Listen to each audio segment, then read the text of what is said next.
ये शहर हिंदुस्तान का कोई साहली शहर था, यानी समुद्र के किनारे पर आबाद था और ज्यादा बड़ा शहर नहीं था। शहर से निकलते ही पथरीला इलाका शुरू हो गया, फिर दरख्तों के झुंड आ गई। उसके बाद एक मैदान था जिसमें से पत्थर की चट्टानें बिखरी थीं। उन्हें जमीन पर डाकुओं के घोड़ों के सुमों के निशान भी नहीं मिल रहे थे क्योंकि जमीन पथरीली थी। अफरासियाब कहने लगा, केटी बहन, मेरा ख्याल है डाकू यहीं कहीं चट्टानों में छुपे बैठे होंगे। केटी कहने लगी, अगर इन चट्टानों के पार समुंदर है तो हमें साले समुंदर पर चलकर देखना चाहिए। हो सकता है उन लोगों का कोई बादबानी जहाज भी हो। लड़के ज़ियाद ने फौरन कहा, उनमें से एक को मैंने कहते सुना था कि हमारा सफर लंबा है, समुंदर में खाने को कुछ नहीं मिलेगा, यहाँ से चावल का बोरा उठाकर साथ रख लो। केटी ने चौंक कर अफरासियाब की तरफ देखा। मुझे भी शक था कि ये लोग जरूर किसी जहाज में सवार हो गए हैं, या तो ये जहाज उनका अपना है या फिर उन्होंने किसी बहरी कज़ाक से साजबाज कर रखी है। अफरासियाब ने कहा, मगर आगे तो कोई समुद्री बंदरगाह नहीं है। केटी कहने लगी, ऐसे डाकू समुद्री बंदरगाहों में अपने जहाज नहीं लाया करते, बल्कि बंदरगाहों से दूर खुले समुद्र में ही रखते हैं। उन्होंने घोड़ों की रफ्तार तेज कर दी। चट्टानों के मैदान को अबूर करने के बाद उनकी नज़र समुद्र में एक जहाज पर पड़ी जिसके बादबान खुले थे और जो समुद्र में चला जा रहा था। केटी ने उस तरफ इशारा करके कहा, वो है जहाज। डाकू जरूर उसी जहाज में सवार हुए हैं। हम इस जहाज पर कैसे पहुंच सकते हैं अफरासियाब? अफरासियाब ने आंखें सुकेड़कर समुद्र में आगे बढ़ते जहाज को देखा और बोला, आखिर मेरी जंबील किस काम आएगी? मैं उसमें से अभी लकड़ी का तख्ता निकालता हूँ, हम उस पर बैठकर जहाज पर चले जाएंगे। केटी ने कहा, जरा ठहरो, इस लड़के को देखकर डाकू पहचान लेंगे कि हम इसकी माँ को छुड़ाने आए हैं। बेहतर है कि इस लड़के को इसके घर छोड़ाते हैं। लड़का मुश्किल से राजी हुआ। वो अपनी माँ को छुड़ाने उनके साथ जाना चाहता था, लेकिन केटी और अफरासियाब ने उसे कहा कि अगर वो साथ हुआ तो डाकू उसकी माँ को जिंदा नहीं छोड़ेंगे। तब कहीं जाकर लड़का मान गया। अफरासियाब ने लड़के को घोड़े पर बैठाया और उसे छोड़ने उसके घर की तरफ रवाना हो गया। केटी वहां साहिल पर ही रही। जब अफरासियाब लड़के को उसके मकान पर छोड़कर वापस आया तो बादबानी जहाज समुद्र में नजरों से ओझल हो चुका था। अफरासियाब ने कहा, कोई परवाह नहीं, हम जहाज को समुद्र में पकड़ लेंगे। अफरासियाब ने अपनी जंबील को हाजिर किया और उसमें से लकड़ी का एक तख्ता निकालकर समुद्र में डाल दिया। केटी और वो तख्ते पर बैठ गए और तख्ता समुद्र में बहने लगा। तख्ते की रफ्तार ज्यादा नहीं थी, मगर खुले समुद्र में पहुंचने के बाद समुद्र की बड़ी लहरें उसे लेकर तेजी से आगे बढ़ने लगीं। कोई 2 घंटे के बाद उन्हें दूर बादबानी जहाज नजर आ गया। केटी ने कहा, वो देखो जहाज अफरासियाब, हम जहाज के करीब होते जा रहे हैं। मजीद 2 घंटे गुजरे होंगे कि उनका तख्ता बादबानी जहाज के बहुत करीब पहुंच गया। अफरासियाब ने दोनों हाथ उठाकर चिल्लाना शुरू कर दिया, बचाओ बचाओ, हम डूब रहे हैं, बचाओ बचाओ। इसके साथ ही अफरासियाब ने सुलेमानी टोपी केटी को देते हुए कहा, तुम्हें यह सुलेमानी टोपी पहन लेनी चाहिए, मुझे पहले ख्याल नहीं आया। तुम टोपी पहनकर गायब हो जाओ, बाकी जो होगा देखा जाएगा। केटी ने सुलेमानी टोपी पहन ली और गायब हो गई। बादबानी जहाज पर अभी कोई आदमी नजर नहीं आ रहा था। अफरासियाब ने फिर चीखना शुरू कर दिया, बचाओ, मुझे बचाओ, मैं डूब रहा हूँ। अब जहाज पर अफरासियाब की आवाज पहुंची तो 2 डाकू जहाज के अर्शे पर आ गए। उन्होंने समुद्र में एक आदमी को तख्ते पर तैरते देखा तो फौरन उसकी तरफ रस्सा फेंका। अफरासियाब ने रस्से को थाम लिया। तख्ता जहाज के पैंदे के साथ लग गया। ऊपर से उन आदमियों ने रस्सी की सीढ़ी नीचे लटका दी। अफरासियाब ने दबी जुबान में कहा, केटी तुम मेरे पीछे पीछे सीढ़ी पर चढ़ना। अफरासियाब और केटी दोनों रस्सी की सीढ़ी के जरिए जहाज के अर्शे पर आ गए। केटी को कोई देख नहीं रहा था। अब वहां 3 और डाकू भी आ गए थे। उनमें से एक ने तलवार की नोक अफरासियाब की गर्दन पर रखते हुए कहा, सच सच बता तू कौन है और यहाँ क्या करने आया है? अफरासियाब ने कहा, जनाब आली, खाकसार का नाम अफरासियाब है। खाकसार एक जहाज पर अपने मालिक के साथ सामान लेकर समुद्र में सफर कर रहा था कि जहाज तूफान में गर्क हो गया। मैं बड़ी मुश्किल से जान बचाकर इस तख्ते पर बैठने में कामयाब हुआ। मुझे सख्त प्यास लगी है, मुझे पानी पिलाएं, खुदा आपका भला करेगा। उन डाकू ने एक दूसरे की तरफ देखा। एक डाकू बोला, इसे सरदार के पास ले चलो, वही फैसला करेगा कि इसे यहाँ रखना है कि वापस समुद्र में फेंकना है। अफरासियाब ने चीख मारकर कहा, खुदा के लिए मुझे समुद्री मछलियों के हवाले न करना, मछलियां मुझे चट कर जाएंगी। डाकू अफरासियाब को अपने सरदार के पास ले गए, जो कैबिन में तख्त पर बड़ी शान से बैठा था। तलवार उसके घुटने पर रखी थी। उसका चेहरा ही बता रहा था कि यह खूंखार किस्म का संगदिल आदमी है। डाकू ने सारी बात सरदार को बताई तो उसने उठकर अफरासियाब को घूर कर देखा और उसकी तरफ घूरते हुए पूछा, क्या तू खाना पका लेता है? अफरासियाब ने झट कहा, हजूर मैं खाना पका भी लेता हूँ और पका हुआ खाना खा भी लेता हूँ, मगर इस वक्त मुझे सख्त प्यास लगी है, मेरे मैदे में इस वक्त लू चल रही है। सरदार जरा सा मुस्कुरा दिया, बोला, ये कोई मस्खरा मालूम होता है। उसने अपने आदमियों को हुक्म दिया कि इस अफरासियाब नाम के आदमी को बावर्ची खाने में ले जाकर काम पर लगा दो और इसे कुछ खाने पीने को भी दो। डाकू अफरासियाब को साथ लेकर जहाज के बावर्ची खाने में आ गए। केटी भी अफरासियाब के साथ साथ थी, मगर उसे कोई नहीं देख सकता था। बावर्ची खाने में एक बूढ़ा बावर्ची खाना तैयार कर रहा था। उसने अफरासियाब से कहा, अरे तू क्या खाना बनाएगा, चल इधर बैठकर रोटी खा और फिर बर्तन साफ करना शुरू कर दे। अफरासियाब ने कोई एतराज न किया। उसका मकसद तो इस जहाज पर रहकर यतीम लड़के की माँ का सुराग लगाना था। उसको रोटी खाने की भी जरूरत नहीं थी, मगर इन लोगों को दिखाने के लिए अफरासियाब ने रोटी खाना शुरू कर दी और बावर्ची से पूछा, बाबा ये जहाज कहाँ जा रहा है? बावर्ची ने गुस्से से अफरासियाब की तरफ देखा और झिड़क कर कहा, तू मामा लगता है जहाज का, खबरदार अगर फिर पूछा तो सरदार तुझे समुद्र में फेंक देगा और तेरी हड्डियां तक मछलियां हड़प कर जाएंगी। अफरासियाब खामोश हो गया। केटी उसके बिल्कुल करीब ही बैठी थी। उसने अफरासियाब के कान में सरगोशी की, तू फिक्र न कर, ये मैं अभी मालूम कर लूंगी। अफरासियाब ने आहिस्ता से कहा, नीचे जाकर लड़के की माँ को तलाश कर। बावर्ची ने अफरासियाब की आवाज सुन ली थी, वहीं से चिल्लाया, अरे नाबकार, तू किससे बातें कर रहा है? क्या मुझे मुंह ही मुंह में बुरा भला कह रहा है? अफरासियाब ने फौरन जवाब दिया, हजूर मैं आपको क्यों बुरा भला कहने लगा, मैं तो रोटी मिलने पर खुदा का शुक्र अदा कर रहा था। केटी अफरासियाब को बावर्ची खाने में छोड़कर जहाज के दूसरे हिस्से की तरफ चल दी। उसने जहाज के सारे कैबिन और कोना कोना छान मारा, मगर उसे यतीम लड़के की माँ कहीं नजर न आई। वो बड़ी हैरान हुई कि अगर ये डाकू इस औरत को इस जहाज पर अगवा करके ले जा रही हैं तो औरत कहाँ है। केटी को ख्याल आया कि कहीं ऐसा तो नहीं कि उन्होंने औरत को किसी दूसरे जहाज में पहले रवाना कर दिया हो। केटी ये सोचकर सीधी अफरासियाब के पास आ गई। वो बावर्ची खाने में बर्तन मांज रहा था। केटी उसके करीब आकर बोली, औरत जहाज पर नहीं है। अफरासियाब ने चौंक कर इधर उधर देखा। बावर्ची खाने में उस वक्त कोई नहीं था। अफरा ने कहा, इन कमीनों ने मुझे किस काम पर लगा दिया है? क्या कहा? औरत जहाज पर नहीं है? ये कैसे हो सकता है? केटी ने कहा, मैंने जहाज का कोना कोना छान मारा है, मुझे यहाँ कोई औरत नजर नहीं आई। अफरासियाब बोला, वो कहाँ जा सकती है? केटी ने इस खदशे का इजहार किया कि कहीं डाकू ने औरत को पहले किसी जहाज में तो रवाना नहीं कर दिया। इस पर अफरासियाब कहने लगा, इन लोगों के पास इतने जहाज कहाँ से आ गए? औरत जरूर इसी जहाज में है। तूने सरदार का कैबिन देखा है? केटी ने सरदार का कैबिन नहीं देखा था। अफरासियाब ने कहा, फौरन सरदार के कैबिन में जाओ, औरत जरूर वहीं कहीं होगी। केटी उसी वक्त सरदार के कैबिन की तरफ चल पड़ी। केटी सरदार के कैबिन में दाखिल हो गई। उस वक्त सरदार मेज पर चमड़े का नक्शा खोलकर उस पर झुका हुआ था। एक डाकू उसके पास खड़ा था। सरदार कह रहा था, हम शाम को जजीरे में पहुंच जाएंगे, तूफान आने का कोई खतरा नहीं है, जहाज को बाएं जानिब थोड़ा सा मोड़ दो।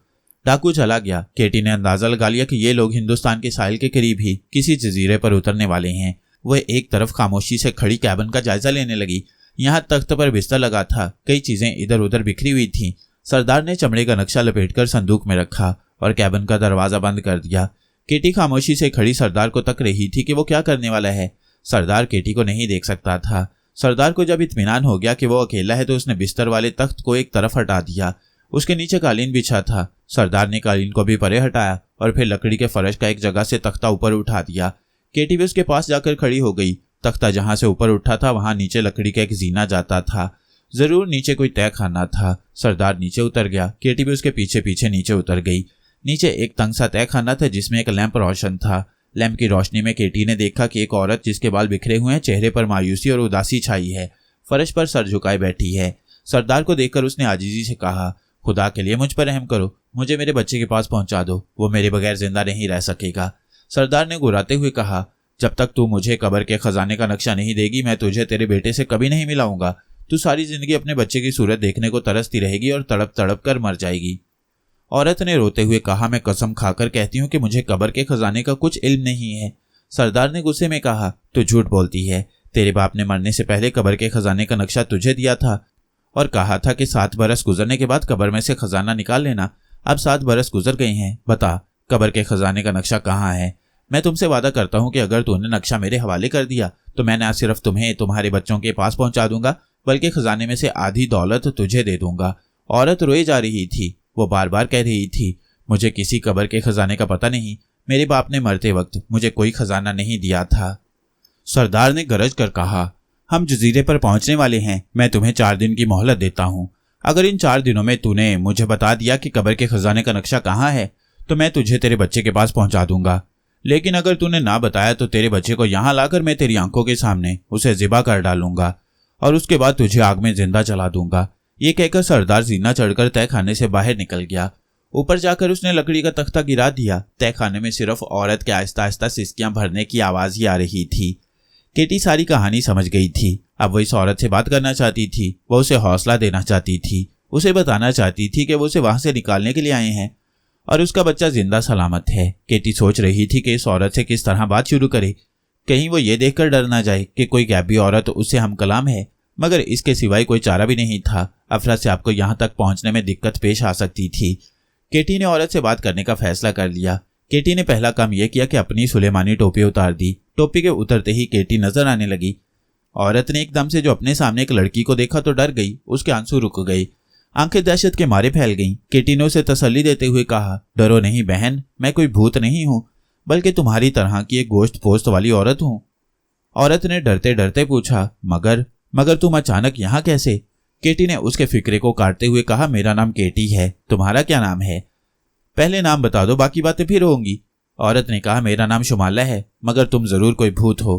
केटी उसके पास बैठ गई और बोली, शुमाला बहन, मैं भूत नहीं हूं। जब सरदार तुमसे बातें कर रहा था तो मैं यहाँ मौजूद थी, मगर तुम लोग मुझे देख नहीं सकते थे। इसकी वजह यह है कि मैंने ये सुलेमानी टोपी पहन रखी थी, जिसको पहनने से इंसान गायब हो जाता है। बस मुझ में और तुम में सिर्फ यही फर्क है, बाकी मैं तुम्हारी तरह की एक औरत हूँ। और केटी ने फौरन टोपी सर पर ओढ़ ली।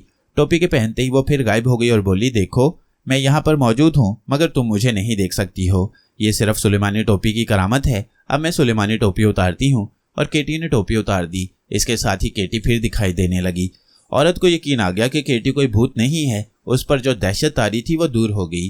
केटी ने अब शुमालो को सारी कहानी बयान कर दी और बताया, उसने और अफरा से आपने मिलकर उसके बेटे को जंगल से उठाकर घर पहुंचा दिया है, जहां वो आराम से है और उसकी वापसी का इंतजार कर रहा है। शुमाला बहुत खुश हुई। केटी ने पूछा कि ये कब्र के खजाने का चक्कर क्या है। तब उस बदनसीब औरत शुमाला ने केटी को बताया कि उसका बाप यहाँ से दूर शुमाल की तरफ वाकई एक शहर के बादशाह का खजांची था। उसी जमाने में बादशाह का खजाना चोरी हो गया। बादशाह ने शुमाला के बाप को गिरफ्तार कर लिया, उस पर इल्जाम लगाकर कि खजाना उसी ने चोरी किया है। बादशाह ने शुमाला के बाप को कत्ल करवा दिया। जब फिर भी बादशाह के खजाने का कुछ पता ना चला तो शुमाला अपने बच्चे को लेकर इस शहर में आकर आबाद हो गई।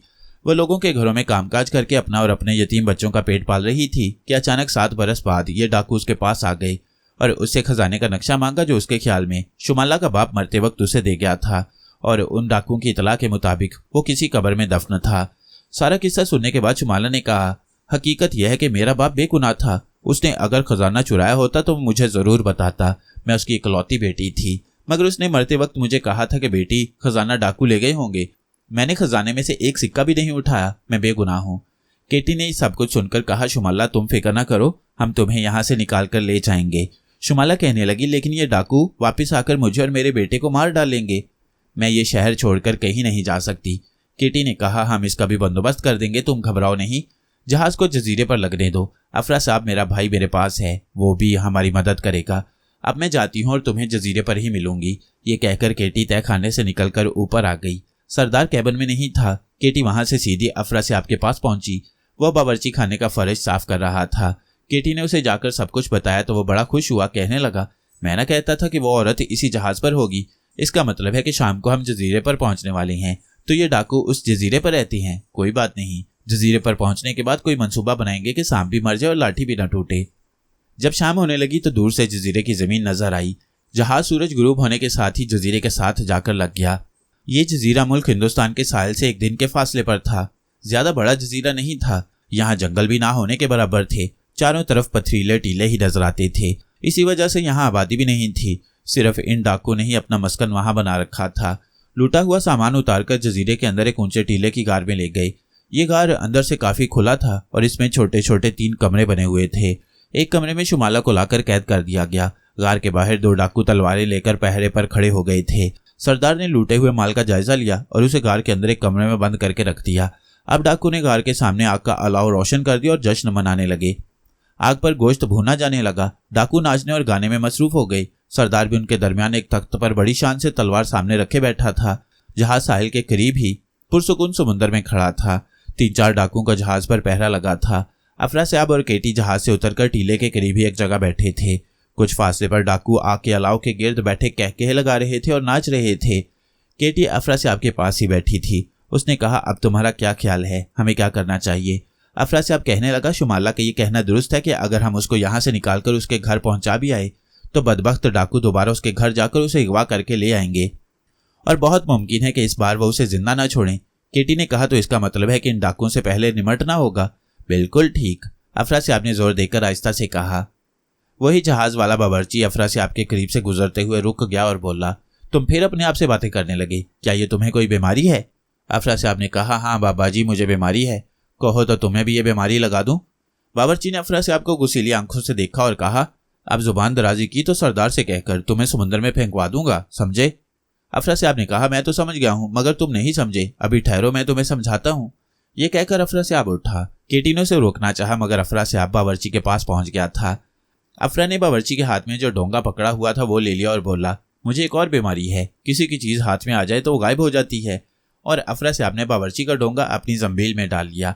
अफरासियाब की जंबील भी किसी को नजर नहीं आती थी। बावर्ची ने डोंगा गायब होते देखा तो शोर मचाने लगा। अफरासियाब ने जल्दी से डोंगा जंबील में से निकालकर उसके हवाले कर दिया। बाबा, शोर क्यों मचाते हो? ये लो तुम्हारा डोंगा वापिस कर रहा हूँ, जाओ, और आइंदा अगर मुझसे तकरार की तो तुम्हें भी गायब कर दूंगा। बावर्ची घबराया हुआ था, वो जल्दी से आगे चल दिया। उसी रात जब वो सरदार के आगे खाना लगा रहा था तो उसने उससे कहा, सरदार, मैं आपसे एक जरूरी बात करना चाहता हूँ। सरदार ने कहा, बोलो, क्या बकवास करना चाहते हो? बावर्ची ने कहा, मैं ये बात सबके सामने नहीं कर सकता। सरदार ने बाकी लोगों को वहां से चले जाने को हुक्म दिया। जब गार वाले सरदार के खास कमरे में दोनों अकेले रह गए तो बावर्ची बोला, सरदार, ये जो अफरासियाब नाम का आदमी आपने मुझे बावर्ची खाने में काम करने के लिए दिया है वो जादूगर है। सरदार बावर्ची का मुंह तकने लगा। जादूगर है? क्या जादू देखा तुमने उसका? सरदार ने पूछा। बावर्ची बोला, मेरे सामने उसने आज शाम डोंगा हाथ में लिया और फिर वो गायब हो गया। जब मैंने शोर मचाया तो उसने फौरन दोबारा डोंगा गायब से निकालकर मुझे दे दिया। सरदार ने कहा, यह बात है तो अफरासियाब को मेरे सामने पेश करो। उसी वक्त अफरासियाब को सरदार के सामने पेश कर दिया गया। सरदार ने कहा, बावर्ची कहता है कि तुम जादूगर हो, तुमने आज उसका डोंगा गायब कर दिया था, क्या ये सच है? अफरासियाब बोला, हुजूर, ये कैसे हो सकता है? मैं क्या, मेरी 7 पुश्तों में कोई जादूगर नहीं हुआ? सरदार ने गरजदार आवाज में पूछा। तो फिर बावर्ची ने ऐसा क्यों कहा? अफरासियाब बोला, हुजूर, बावर्ची का दिमाग चल गया है, इसके दिमाग का कोई पुर्जा ढीला हो गया है। जहाज से उतरते वक्त ये मुझे कह रहा था कि हमारा सरदार जादूगर है और वो तो पूरे जहाज को गायब कर सकता है। सरदार की आंखों में खून उतर आया। उसने बावर्ची की तरफ देखा। बावर्ची बेचारा थर-थर कांप रहा था। बोला, हुजूर, ये शख्स झूठ बोल रहा है, मैंने कभी ऐसी बात नहीं की, ये मुझ पर इल्जाम लगा रहा है। अफरासियाब ने कानों पर हाथ लगाकर कहा, तौबा तौबा, मुझे झूठ बोलने की क्या जरूरत है? अगर मैं झूठ बोलूं तो जमीन फट जाए। सरदार ने उठकर बावर्ची को एक ऐसा मुक्का मारा कि वो कलाबाजियां खाता दूर जा गिरा। सरदार ने चिल्लाकर कहा, अगर फिर मेरे बारे में ऐसी बात की तो मैं तुझे जिंदा नहीं छोड़ूंगा।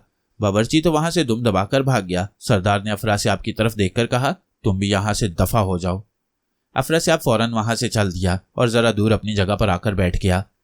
केटी ने कहा, तुमने तो बड़ी अय्यारी दिखाई अफरा। अफरासियाब मुस्कुराकर बोला, आखिर मैं अफरासियाब हूं, मेरा तो काम ही अय्यारी करना है। केटी ने कहा, अब ये बताओ कि हमें क्या करना चाहिए? अफरासियाब बोला, कोई ऐसी तरकीब करनी होगी कि ये सारे के सारे डाकू इस औरत शुमाला से खौफ खा जाएं, उससे इतने डरने लगे कि इसको कोई जबरदस्त जादूगर नहीं समझे।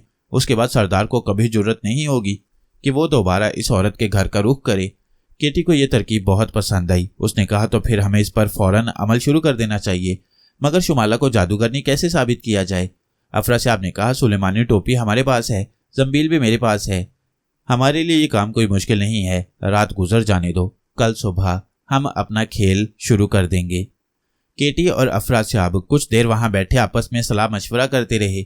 इसके बाद केटी उठकर गार के अंदर शुमाला से मिलने चली गई। शुमाला गार में अकेली बैठी थी क्योंकि सारे डाकू बाहर अलाव के गिर्द जश्न मना रहे थे। सिर्फ गार के बाहर 2 डाकू पहरा दे रहे थे। केटी ने जाते ही उसे वो सारी स्कीम समझा दी जो उसने अफरासियाब के साथ मिलकर तैयार की थी। पहले तो शुमाला घबराई, मगर जब केटी ने उसे कहा कि अगर उसने इस स्कीम पर अमल ना किया तो उस खूंखार डाकू की गिरफ्त से भी ना निकल सकेगी, तो वो तैयार हो गई।